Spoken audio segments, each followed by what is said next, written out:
Zumba dance വിവാദം തികച്ചും അനാവശ്യമാണെന്ന കാര്യത്തിലും ഇപ്പോഴത്തെ വിവാദം തെറ്റിദ്ധരിപ്പിക്കുന്നതാണെന്നതിലും സംശയമില്ല.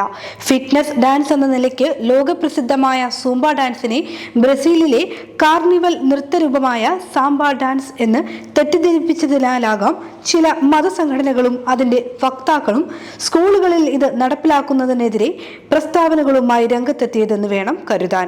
എന്നാൽ ഇതുമായി ബന്ധപ്പെട്ടുയർന്ന വിവാദങ്ങളെ ആളിക്കത്തിക്കുന്നതിനും വിമർശനങ്ങൾ ഉന്നയിച്ചവർക്കെതിരെ വാളോങ്ങുന്നതിനും പകരം സംസ്ഥാനത്തെ സ്കൂളുകളിൽ പൊതുവിദ്യാഭ്യാസ വകുപ്പ് നടപ്പിലാക്കുന്ന സൂംബ ഡാൻസ് എന്താണെന്നും അതിൽ ഇപ്പറയുന്ന വിവാദങ്ങൾക്കൊന്നും കഴമ്പില്ലെന്നും തെറ്റിദ്ധാരണ കൊണ്ടുണ്ടായ വിമർശനങ്ങളാണെന്നും വിശദീകരിക്കുകയും തെറ്റിദ്ധാരണകൾ മാറ്റുകയുമാണ് വേണ്ടത്. സൂംബ ഡാൻസ് പ്രചരിച്ചത് ലാറ്റിൻ അമേരിക്കൻ രാജ്യമായ കൊളംബിയയിൽ നിന്നാണെന്നാണ് ചരിത്രം വ്യക്തമാക്കുന്നത്. കൊളംബിയൻ ഡാൻസറും കൊറിയോഗ്രാഫറുമായ ആൽബർട്ടോ ബെറ്റോ പെരസ് എന്നയാളാണ് 90കളിൽ ഈ വ്യായാമ നൃത്തം വികസിപ്പിച്ചത്.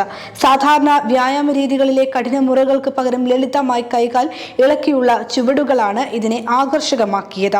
സംഗീതത്തിന്റെ അകമ്പടി കൂടിയായപ്പോൾ പാതി നൃത്തത്തിന്റെ പരിവേഷവും ഈ വ്യായാമ രീതിക്കുണ്ടായി.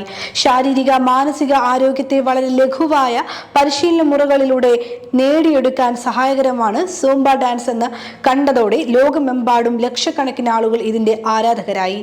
തുടക്കത്തിൽ സ്ത്രീകളാണ് വ്യാപകമായി വ്യായാമ പ്രവർത്തനങ്ങൾ നടത്തിയത്. ഇന്ത്യയിൽ വ്യായാമ പരിശീലന കേന്ദ്രങ്ങളോടനുബന്ധിച്ച് പ്രത്യേകം ഹാളുകൾ തയ്യാറാക്കി അവിടെയാണ് തുടക്കത്തിൽ സൂംബ ഡാൻസ് അരങ്ങേറിയത്. 30 വയസ്സിന് മുകളിലുള്ള ലക്ഷക്കണക്കിന് സ്ത്രീകൾ ആരോഗ്യവും ശരീരഭംഗിയും നിലനിർത്താൻ നഗരമേഖലകളിൽ സൂംബ പരിശീലിച്ചു. വൈകാതെ ജനകീയമാവുകയും ഇന്ന് എല്ലാ പ്രദേശങ്ങളിലും സർവ്വസാധാരണമാവുകയും ചെയ്തു. കേരളത്തിലും ജിമ്മുകൾ കേന്ദ്രീകരിച്ച് വ്യാപകമായി സൂംബ ഡാൻസ് പരിശീലിപ്പിക്കുന്നുണ്ട്. ഏത് പ്രായക്കാർക്കും അനായാസവും പരിശീലിക്കാവുന്ന തരത്തിലാണ് ഇതിന്റെ ചുവടുകളും ചലനങ്ങളും എന്നതാണ് ഇതിനെ സാർവത്രികമാക്കിയത്. ഇക്കാലത്ത് കുട്ടികൾക്ക് ശാരീരിക മാനസികാരോഗ്യം പ്രദാനം ചെയ്യേണ്ടത് അത്യാവശ്യമുള്ള കാര്യമാണ്. കുട്ടികളിൽ നല്ലൊരു ശതമാനവും കായിക വിനോദങ്ങളിലോ ശാരീരികമായ മറ്റ് അധ്വാനങ്ങളിലോ ഏർപ്പെടുന്നില്ലെന്ന കാര്യം ആശങ്കയോടെയാണ് നോക്കിക്കാണുന്നത്. സമ്മർദ്ദങ്ങൾ ഒഴിവാക്കി അവരിൽ മാനസിക കരുത്ത് പകരേണ്ടതിന്റെ ആവശ്യകത മനഃശാസ്ത്രജ്ഞരും കൗൺസിലർമാരും അടക്കമുള്ളവരും നിരന്തരം ഓർമ്മിപ്പിക്കുന്നുമുണ്ട്.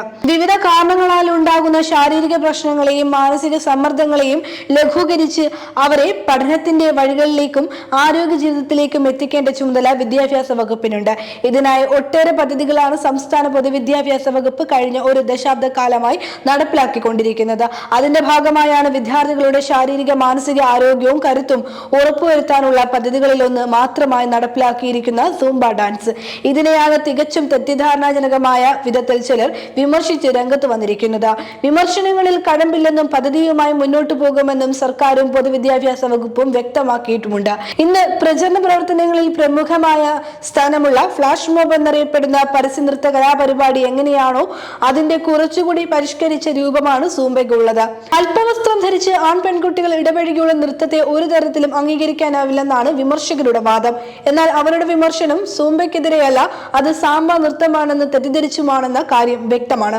സാംബ നൃത്തം ചെയ്യുന്ന ബ്രസീലിയൻ വനിതകളാണ് അവരുടെ പരമ്പരാഗത നൃത്തരീതിയുടെ ഭാഗമായി നാമമാത്രം വസ്ത്രം ധരിച്ച് കാർണിവലുകളിൽ എത്തുന്നത്. അതേപോലെ അറബ് ലോകത്തടക്കം വ്യാപകമായി പ്രചരിച്ച ബെല്ലി ഡാൻസും മാദക രീതിയിൽ നടത്തുന്ന നൃത്തരൂപമാണ്. ഇതൊന്നുമായി സൂംബ ഡാൻസിന് യാതൊരു ബന്ധവുമില്ലെന്ന് മാത്രമല്ല, വസ്ത്രധാരണത്തിലും പ്രത്യേകം നിഷ്കർഷയൊന്നുമില്ല. എന്ത് വേഷമാണോ ധരിച്ചിരിക്കുന്നത് അതിൽ തന്നെയാണ് സൂംബ ചെയ്യുക. സ്കൂളുകളിൽ കുട്ടികൾ യൂണിഫോമിൽ തന്നെയാണ് വ്യായാമ പരിശീലനം നടത്തുക.